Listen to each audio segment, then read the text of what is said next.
हम सब गुरुमुख जन कितने ही भाग्यशाली हैं। महापुरुषों की असीम कृपा से श्री मंदिर जी में बैठकर श्री आरती पूजन और परम पावन श्री दर्शनों का सौभाग्य प्राप्त हो रहा है।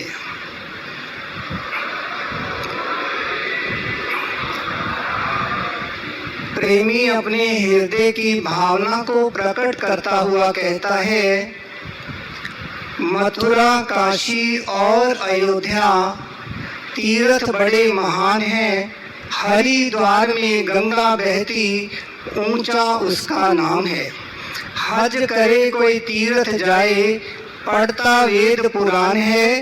पर त्रैलोकी में सबसे प्यारा श्री आनंदपुर धाम है।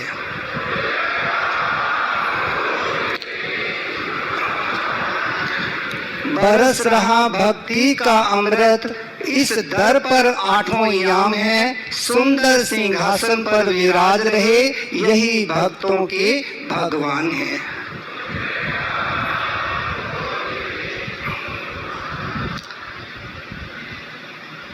गुरुमुखों, नाम की महिमा का वर्णन करते हुए महापुरुष अपनी रबी वाणी के अंदर फरमाते हैं, साध संग भया मन उधम, नाम रतन जस गाई।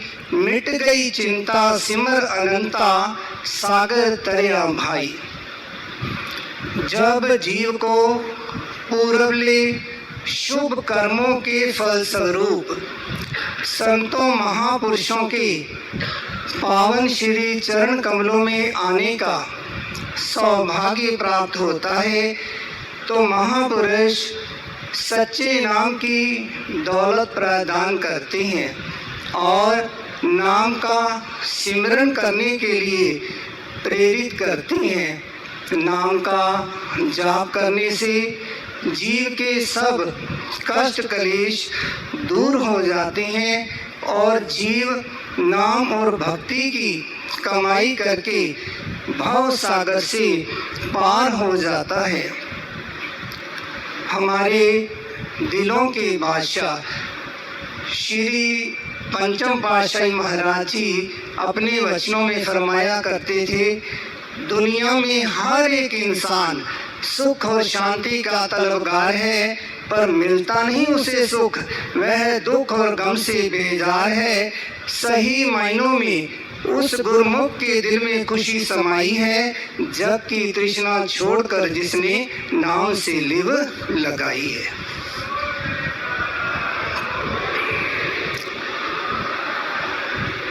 जब हम सच्चे नाम का सिमरन करते हैं और सच्चे नाम के साथ लिव लगाते हैं, तो हमारा लोक परलोक संवर जाता है।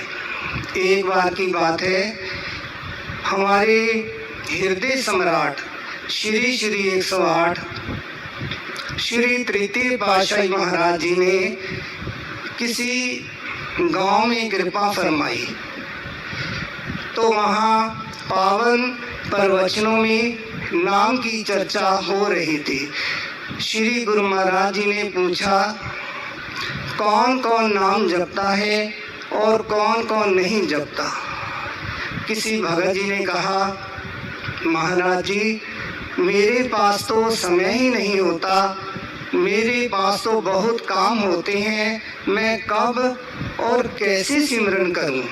तो श्री गुरु महाराज जी ने पूछा, तुम्हारे गांव में कोई कुआं है? तो कहने लगा, हाँ है। तो महाप्रभु जी ने फरमाया, चलो हमें कुएं के पास लेकर चलो। तो वहाँ जो संगत मौजूद थी, सारी संगत को कुएं के पास महाप्रभु जी लेकर चले गए और फरमाया, कुएं में से जल कैसे निकालते हो?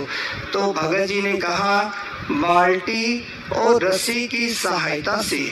तो श्री गुरु महाराज जी ने फरमाया, नहीं, हमें निकाल कर दिखाओ। तो उस भगत जी ने बाल्टी को रस्सी के साथ बांधा और बाल्टी को कुएं के अंदर गिरा दिया। रस्सी का आखिरी हिस्सा अपने हाथ में रखा।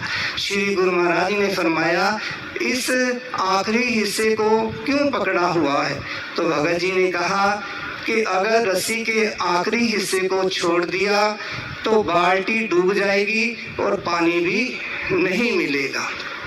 तो महाप्रभु जी मौज में आ गए और फरमाया, गुरुमुखो, इसी तरह से इस संसार रूपी कुएं में से अगर आप संतोष रूपी जल ग्रहण करना चाहते हो तो श्वासों रूपी रस्सी की सहायता से भजन अभ्यास अवश्य करें। जैसे रस्सी का आखिरी हिस्सा हाथ में होने से बाल्टी कुएं में डूबने से बच गई और पानी भी मिल गया, इसी तरह से जो हमें श्वास मिले हैं इसके अंदर सिमरन करते हुए और समय का कुछ भाग भजन अभ्यास के लिए अवश्य रखें।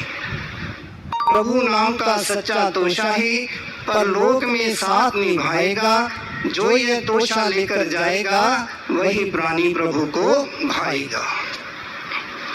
तो इसी तरह से हमारा ये कर्तव्य होता है कि हम महापुरुषों की आज्ञा अनुसार अपने जीवन को बनाएं। तो इसीलिए प्रेमी मान और शान के साथ यही कहता है कि ऐ मेरे सच्चे पातशाह, तेरे नाम दी एक है ओट मैनू, लिता वेख मैं छान जहान सारा, नाम तेरा ही तारदा डुबदियां नू, डुबदे होर ना कोई तरान वाला, रूप लख ने नाम चाहे पर इको लगदा है, आन ते शान वाला, चिट्टा चोला ते गल हार सोने, रूप सुंदर है श्री परमहंस भगवान वाला। तो हमारा ये कर्तव्य हो जाता है, महापुरुषों ने हम जीवों के कल्याण के लिए, नाम को दृढ़ करने के लिए जो भक्ति के साधन बनाए हैं, इनके अंदर श्रद्धा और विश्वास के साथ पालना करते हुए श्री आज्ञा अनुसार 2 घंटे सिमरन करते हुए अपनी जीवात्मा का कल्याण करें। रचना कर दरबार की, नियम बनाए 5, श्रद्धा से जो जन करे लगे न यम की आँच। तो इसी तरह से श्री आज्ञा अनुसार दरबार के 5 नियमों की पालना करते हुए और 2 घंटे सिमरन करते हुए मानुष जन्म के लक्ष्य को पूर्ण करें। बोलो जयकारा